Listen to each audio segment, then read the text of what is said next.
Hello दोस्तों, मैं हूं सुरेंद्र कुमार और आप देख रहे हो मेरा चैनल एसआर कोचिंग सेंटर। जैसा कि आपको पता है कि एससीआई का बहुत ही बेहतरीन सवाल जो मैं आपको कराने जा रहा हूं बड़ा शॉर्ट ट्रिक में। अमर अपने 14 और 15 वर्ष की आयु के दो बेटों के लिए 44,100 रुपये की वसीयत छोड़ता है।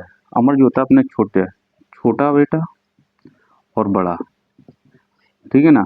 छोटे के लिए 14 वर्ष और बड़ा है कितना, 15 वर्ष का। वसीयत छोड़ता कितने रुपए की, राशि कितनी है, 44,100 रुपये, ठीक है ना।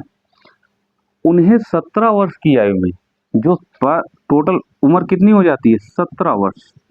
17 वर्ष की आयु में 10% चक्रवृद्धि ब्याज, कितना, 10% चक्रवृद्धि ब्याज के तहत सामान्य राशि प्राप्त होनी चाहिए छोटे बेटे के वर्तमान आयु। अब सीधी सी बात है, छोटा बेटा 14 साल का, बड़ा बेटा 15 साल का, और 17 वर्ष जब हो जाते हैं तब ये 10% राशि देता है। 10% का अगर फ्रैक्शन बनाए तो 1/10, मतलब कि छोटे बेटे को 3 वर्ष के लिए अगर प्रिंसिपल कितना है 10, तो एक ब्याज लग के कितना हो जाएगा, 11/10 ये अमाउंट हो जाएगा और ये प्रिंसिपल हो जाएगा कितना, 11/10 राशि कितने वर्ष के लिए, 3 वर्ष के लिए मिलती है। वही समान राशि बड़े बेटे के लिए 17 साल है तो 2 साल के लिए कितना, 11/10 कितने, 2 साल के लिए होती है।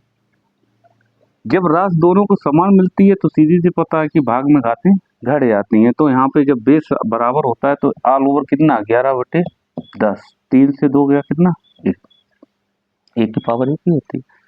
अब 17 वर्ष की आयु में क्या करता है कि 44,100 रुपये की कुल राशि दोनों बेटों के लिए, तो जिसका प्रिंसिपल और मिश्र दोनों मिला के कितना हो गया, 10 और 1 10 और 11 कितना हुआ, 21।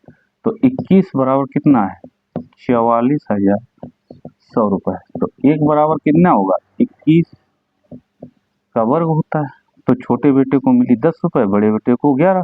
तो छोटे बेटे के लिए 10 बराबर कितना, 21,000, और बड़े बेटे के लिए 2100 गुना 11, 2 जीरो 11 11 गदन 22 और 1 23, 23,000। तो छोटे बेटे के लिए कितनी राशि, 21,000। ये सवाल का आंसर।